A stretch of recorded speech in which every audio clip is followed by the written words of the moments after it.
ഇനി അൻസാർ മാഷിന്റെ അവസാന കച്ചിത്തുരുമ്പാണ് അൻസാർ മാഷ് പുറത്തെടുത്തിട്ടുള്ളത്. അൻസാർ മാഷിന്റെ അവസാന കച്ചിത്തുരുമ്പും ഇൻഷാ അള്ളാ ഇവിടുന്ന് ഞങ്ങൾ പൊട്ടിച്ചിട്ടേ വിടുള്ളൂ. അൻസാർ മാഷ് വിഷമിക്കണ്ട, കൂക്കുടോനും വിഷമിക്കണ്ട, രണ്ടു കൂട്ടർക്കും കിട്ടും ഗിഫ്റ്റ്. അപ്പൊ ഏതായിരുന്നാലും അവസാനം ഇപ്പോ ഈ സ്റ്റേജിൽ നിന്ന് പറഞ്ഞു കിട്ടണം. എന്താ പറഞ്ഞു കിട്ടേണ്ടത്? ഇമാം നവവി, ആ നവവിയെ സംബന്ധിച്ചിടത്തോളം, ആ നവവി അദ്ദേഹത്തെ സംബന്ധിച്ചിടത്തോളം അദ്ദേഹം ഈ രൂപത്തിൽ പറഞ്ഞത്, അദ്ദേഹം പറയുക വഴി അദ്ദേഹത്തെ സംബന്ധിച്ചിടത്തോളം അദ്ദേഹം തെറ്റാണോ പറഞ്ഞത്, അദ്ദേഹം കുറ്റകരമാണോ പറഞ്ഞത്? അങ്ങനെയാണെങ്കിൽ നബവിയുടെ പേര് കേൾക്കുമ്പോ പിന്നെ റഹിമഹുല്ലാ എന്ന് പറയാമോ? അദ്ദേഹത്തെ ഇമാമു എന്ന് പറയാമോ? നന്നായി തലയാട്ടിക്ക് ഈ ആട്ടിൽ അവസാനം വരണ്ടാണോ? അപ്പോ അങ്ങനെയാണെങ്കിൽ ഇമാം നവവി, ആ നബിയെ മഹാനെന്ന് പറയാമോ? അതുപോലെ തന്നെ ഈ രൂപത്തിലുള്ള ചോദ്യമാണ് എന്റെ സുഹൃത്ത് ചോദിച്ചിട്ടുള്ളത്. ഞാൻ വളരെ വ്യക്തമായി, എനിക്ക് വേണമെങ്കിൽ ഒരു മറുചോദ്യം ചോദിക്കാം. നബവി ഇമാമ് പറഞ്ഞത് മുഴുവനും നിങ്ങൾ സ്വീകരിക്കോ എന്ന് ചോദിക്കാം. പക്ഷെ ഞാൻ ചോദിക്കണല്ലോ, എന്തിന്? എനിക്കെന്റെ ആവശ്യമില്ലല്ലോ. നിങ്ങൾ തന്നെ എഴുതി വെച്ചതുണ്ട്, ഞാൻ അത് വായിക്കുകയാണ്. ആര് പറഞ്ഞത്? ഇമാം നബവി പറഞ്ഞത്. ഇമാം നബവി പറഞ്ഞതിനെതിരെ നിങ്ങൾ പറഞ്ഞതല്ല, എഴുതിയത്. എന്താ? കേട്ടോളൂ. അതെ കേട്ടോളൂ. മഹാനായ മുഹമ്മദുർ റസൂലുള്ളാഹി സല്ലല്ലാഹു അലൈഹി വസല്ലമ, ആ പ്രവാചകന്റെ മാതാപിതാക്കൾ നരകത്തിലാണ് എന്ന് ഇമാം നബവി എഴുതി എന്ന് ഞാൻ പറയണ്ട. നേരെ മറിച്ച് അത് എഴുതി വെച്ചതാണ് അബ്ദുൽ അസീസ് സഖാഫി വെള്ളയൂർ എഴുതിയ ഇസ്ലാമിക വിജ്ഞാന കോശം എന്ന് പറയുന്ന ബുക്ക്. ആ ബുക്കിൽ ഇമാം നബവിയുടെ ഉദ്ധരണി എടുത്തുദ്ധരിക്കുകയാണ്. കേട്ടോളൂ. അതെ, ഇമാം മുസ്ലിം നിവേദനം ചെയ്ത ഹദീസ് വിശദീകരിച്ച് ഇമാം നബവി എഴുതിയതും മറുപക്ഷം എടുത്തു കാണിക്കാറുണ്ട്. അതിപ്രകാരമാണ്: വഫീഹി അന്ന മൻ മാത ഫിൽ ഫിത്ര അലാ മാ കാനത് അലൈഹിൽ അറബു മിൻ ഇബാദത്തിൽ ഔസാനി ഫഹുവ ഫിന്നാർ വലൈസ ഫീ ഹാദാ മുആഖദത്തുൻ ഖബ്ല ബുലൂഗി الدعوة فإن هؤلاء كانت بلغتهم دعوة إبراهيم وغيره من الأنبياء صلوات الله تعالى وسلامه عليه. പ്രവാചകന്മാരില്ലാത്ത കാലത്ത് വിഗ്രഹാരാധന നടത്തി മരണപ്പെട്ടവർ നരകത്തിലാണെന്ന് ഈ ഹദീസ് വ്യക്തമാക്കുന്നു. കേട്ടോ? ഏത് ഹദീസ്? അല്ലാഹുവിന്റെ റസൂലിന്റെ അടുക്കൽ ഒരാൾ വന്നിട്ട് ചോദിക്കുകയാണ്. എന്താ ചോദിച്ചത്? ഐന അബി, എന്റെ ഉപ്പ എവിടെയാണ്? അബാക ഫിന്നാർ, നിന്റെ ഉപ്പ നരകത്തിലാണ്. ആ മനുഷ്യൻ പോയി. അപ്പൊ ഫലമ്മാ ഖഫ്ഫാദഅഹു, ആ മനുഷ്യൻ റസൂലിനെ തിരിച്ച് വിളിച്ചിട്ട് പറഞ്ഞു, അബി ഇന്ന അബി വ അബാക ഫിന്നാർ, എന്റെ ഉപ്പയും താങ്കളുടെ ഉപ്പയും നരകത്തിലാണ്. അതുപോലെ തന്നെ അല്ലാഹുവിന്റെ റസൂലിന്റെ ഉമ്മ, ആ ഉമ്മയുടെ ഖബറിന്റെ സമീപത്ത് റസൂലുള്ള പോയി. ആ ഉമ്മക്ക് വേണ്ടി പൊറുക്കലിനെ ചോദിക്കാൻ അല്ലാഹുവിനോട് അനുവാദം ചോദിച്ചു. പക്ഷേ ഫലം യൗദല്ലി, എനിക്ക് അനുവാദം കിട്ടിയില്ല. പക്ഷേ പൊറുക്കലിനെ ചോദിക്കാൻ അനുവാദം കിട്ടിയില്ലെങ്കിലും അതെ ആ ഉമ്മയുടെ ഖബർ സിയാറത്ത് ചെയ്യാനുള്ള അനുവാദം കിട്ടി. ഈ രൂപത്തിൽ വന്ന ഹദീസ്, ആ ഹദീസിൽ ഒരു ഹദീസ് ഉദ്ധരിച്ചിട്ടാണ് നബവി പറയുന്നത്, പ്രവാചകന്മാരില്ലാത്ത കാലത്ത് വിഗ്രഹാരാധന നടത്തി മരണപ്പെട്ടവർ നരകത്തിലാണ് എന്ന്. അഥവാ അല്ലാഹുവിന്റെ റസൂലിന്റെ ഉപ്പ നരകത്തിലാണ് എന്ന് പറഞ്ഞതാരാ? ഇമാം നവവി. എവിടെയാ പറഞ്ഞത്? ശറഹ് മുസ്ലിമിന്. പറഞ്ഞെന്നാരാ പറഞ്ഞത്? അബ്ദുൽ അസീസ് സഖാഫി. അതെ, നെല്ലിക്കുത്ത് ഇസ്മായിൽ മുസ്ലിയാരുടെ മരുമകനായ അബ്ദുൽ അസീസ് സഖാഫി വെള്ളയൂര് ഇന്നും മർക്കസിലെ മുദർരിസായ, മർക്കസു സഖാഫത്ത് സുന്നയിലെ മുദർരിസായ, അതേ തലശ്ശേരിയിൽ വാദപ്രതിവാദത്തിന് വന്നിട്ട് വട്ടം പൊട്ടി നിലത്തുപോയ ആ അബ്ദുൽ അസീസ് സഖാഫി വെള്ളയൂരാണ് പറയുന്നത്. ഇമാം നബവി അത് പറഞ്ഞിട്ടുണ്ട്. പക്ഷേ ഇവിടെ ഇമാം നബവിയെ വിമർശിച്ചത് ആരാണെന്നറിയുമോ? ഇബ്നു ഹജറുൽ ഹൈതമി വിമർശിച്ചു. ആരെ വിമർശിച്ചു? ഇമാം നബവി വിമർശിച്ചു.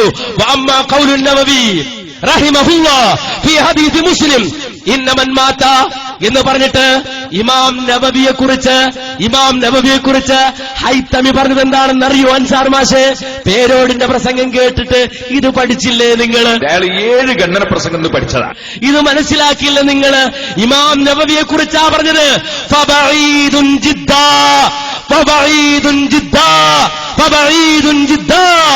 ഇമാം നബവി പറഞ്ഞത് സത്യത്തിനകലെയാണ്, സത്യത്തിൽ നിന്നകലെയാണ് എന്ന് പറഞ്ഞിട്ട് നബവി ഇമാം പറഞ്ഞത് ശരിയല്ല എന്ന് പറഞ്ഞതാരാ? ഹൈത്തമിയാണ്. നിങ്ങൾ പറയണം അത് അള്ളാഹുവിന്റെ റസൂലിന്റെ ഉപ്പയും ഉമ്മയും നരകത്തിലാണെന്ന് പറഞ്ഞ് നബവി ഇമാമിനെ ഇമാമാക്കാൻ പറ്റുമോ? അത് ആ നബവി ഇമാമിന്റെ പേര് കേൾക്കുമ്പോ റഹിമഹുല്ലാ എന്ന് പറയാൻ പറ്റുമോ? അൻസാർ മാഷിന് ചോദ്യം ചോദിക്കാൻ വമ്പുണ്ടെന്നറിയാ. ആ ചോദ്യത്തിൽ ഉള്ളത് എന്താണെന്ന് പറയാ. അത് അൻസാർ മാഷിനെ സംബന്ധിച്ചിടത്തോളം ഇനിയും ചോദിക്കാനുള്ളത് അത് മൗലവി ഇത് ശിർക്കിന്റെ വിഷയമാണ്,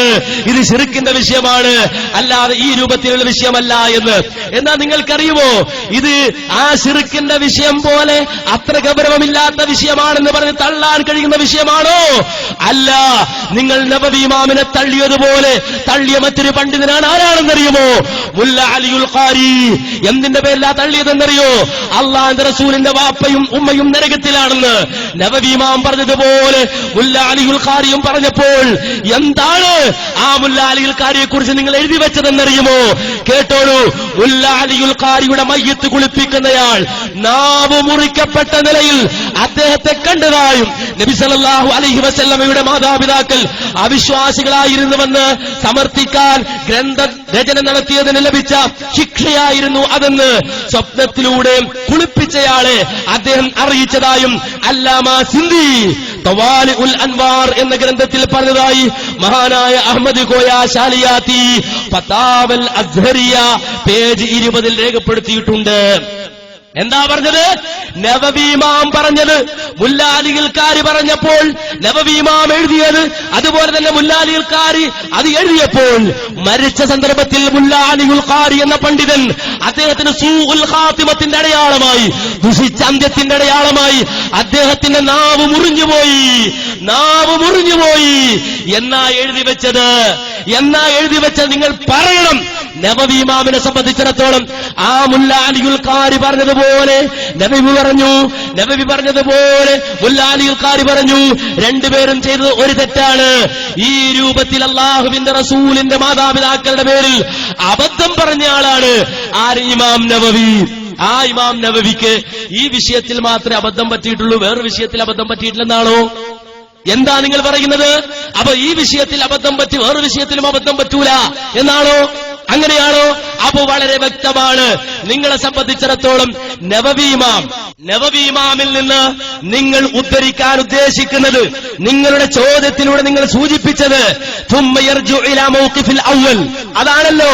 എന്റെ അൻസാർ മാഷെ നിങ്ങൾ കാണാതെ പഠിച്ചു വന്നത്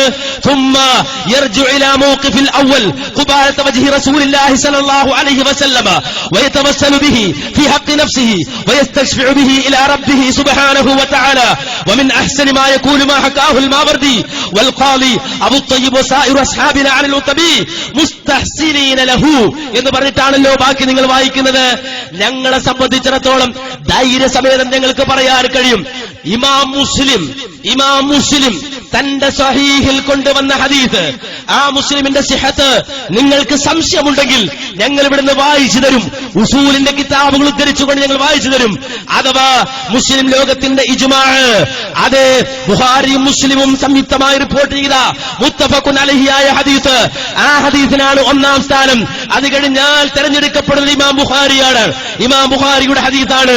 അത് കഴിഞ്ഞാൽ പിന്നെ തെരഞ്ഞെടുക്കപ്പെടുന്ന ഇമാം മുസ്ലിമിന്റെ ഹദീസാണ്. ആ മുസ്ലിം സ്വഹീഹായ രൂപത്തിൽ തന്റെ സ്വഹീഹിൽ എഴുതിയ ഹദീസിന് ഇമാം നബവി സ്വഹീഹായ ഹദീസിന്റെ അടിസ്ഥാനത്തിൽ എഴുതിയ ആ വിശദീകരണത്തെ തള്ളിയ നിങ്ങൾക്ക് ഇവിടെ കൊണ്ടുവന്ന തെളിവെന്താ? ഇമാം നബവി ഈ പറഞ്ഞ വാചകത്തിന് കൊണ്ടുവന്ന തെളിവെന്താ? അതേ ثم يرجع الى موقف الاول قبالة وجه رسول الله ويتوسل به في حق نفسه ويستشفع به الى ربه سبحانه وتعالى ومن احسن ما يكون ما حكاه الماوردي والقاضي ابو الطيب وسائر اصحابنا എന്ന് പറഞ്ഞിട്ട് ഇമാം നബി കൊണ്ടുവന്ന തെളിവ് ഞാൻ നേരത്തെ വിശദീകരിച്ച ഉത്തബിയുടെ അടുക്കൽ ഒരു അറാബി വന്നു. ആ അഅ്റാബി റസൂലുള്ളാഹിന്റെ ഖബറിന്റെ അടുക്കൽ വന്നു. ആ ഖബറിന്റെ അടുക്കൽ വന്ന അഅ്റാബി യാ ഖൈറ മൻദൂഫീനത ബിൽ ഖായമുഹു ഫതബ മിൻ തുബിഹിന്നൽ ഖാഉ വല്ലകമു നഫ്സിൽ ഫിദാഉ ലി ഖബറിൻ അന്ത സാകിനുഹു ഫീഹിൽ അഫാഫു വഫീഹിൽ ജൂദു വൽ കറമു. ഈ പാട്ടുപാടി എന്ന തെളിവാണ് ഇമാം കൊണ്ടുവന്നിട്ടുള്ളത്. അപ്പൊ മുസ്ലിമിലെ ഒരു ഹദീസ്, അത് സ്വഹീഹായ ഹദീസ്, ആ ഹദീസ് ഉദ്ധരിച്ച് ഇമാം നവവി എഴുതിയ വിശദീകരണം, ആ വിശദീകരണം നിങ്ങൾ സ്വീകരിക്കൂല. അവിടെ ഇമാം നവവിയെ മാറ്റിവെച്ചു. ഇമാം നവവി അതേ ശുദ്ധമായ ബോഷ്കെഴുതിയ ആളാണ്. മുല്ല അലിയുൽ ഖാരിയുടെ നാവ് മുറിഞ്ഞു പോകാൻ മാത്രം വലിയ അപരാധം എഴുതിയ ആളാണ് എന്ന് നിങ്ങൾ വരുത്തി തീർത്തു. അങ്ങനെ നിങ്ങൾ എഴുതി. എന്നിട്ട് നിങ്ങൾ പറയുന്നത് ഈ ഹിജ്റ 200-ന് ശേഷം ഉത്തബി എന്ന് പറയുന്ന ആള്, ആ ആള് ചെയ്ത അയാളിൽ നിന്ന് വന്നൊരു റിപ്പോർട്ട്, അതേ മുസ്തഹ്സിനീന ലഹു, അവിടെയും നവവി ഒരു ഇബാദി വെച്ചു. എന്ത്? ഈ ഉത്തബിയെ കുറിച്ചിട്ട് നല്ല വിചാരം പുലർത്തിയിട്ട് ഇത് സ്വീകരിച്ചാൽ എന്ന്. പക്ഷെ ഉത്തബിയെ കുറിച്ച് നല്ല വിചാരം വെച്ച് പുലർത്താൻ ഒരിക്കലും സാധ്യല്ല. ഇനി ഉത്തബിയെ കുറിച്ച് നല്ല വിചാരം വെച്ച് പുലർത്തിയാൽ തന്നെ ഈ റിപ്പോർട്ട് പ്രമാണമാകുന്നില്ല. അപ്പോ പ്രമാണമാകാത്ത, തെളിവാകാത്ത ഒരു റിപ്പോർട്ട് മുന്നിൽ വെച്ചുകൊണ്ട് നല്ല വിചാരം പുലർത്തിയിട്ട് വേണമെങ്കിൽ സ്വീകരിക്കാം എന്ന് പറഞ്ഞ റിപ്പോർട്ട്, ആ റിപ്പോർട്ടും അസ്വീകാര്യമാണ് എന്നാണ് അൻസാർ മാഷ് സൂചിപ്പിക്കാനുള്ളത്. ഇൻഷാ അല്ലാഹ് ഇനി ചോദിച്ചോളൂ, അടുത്ത് തരാം.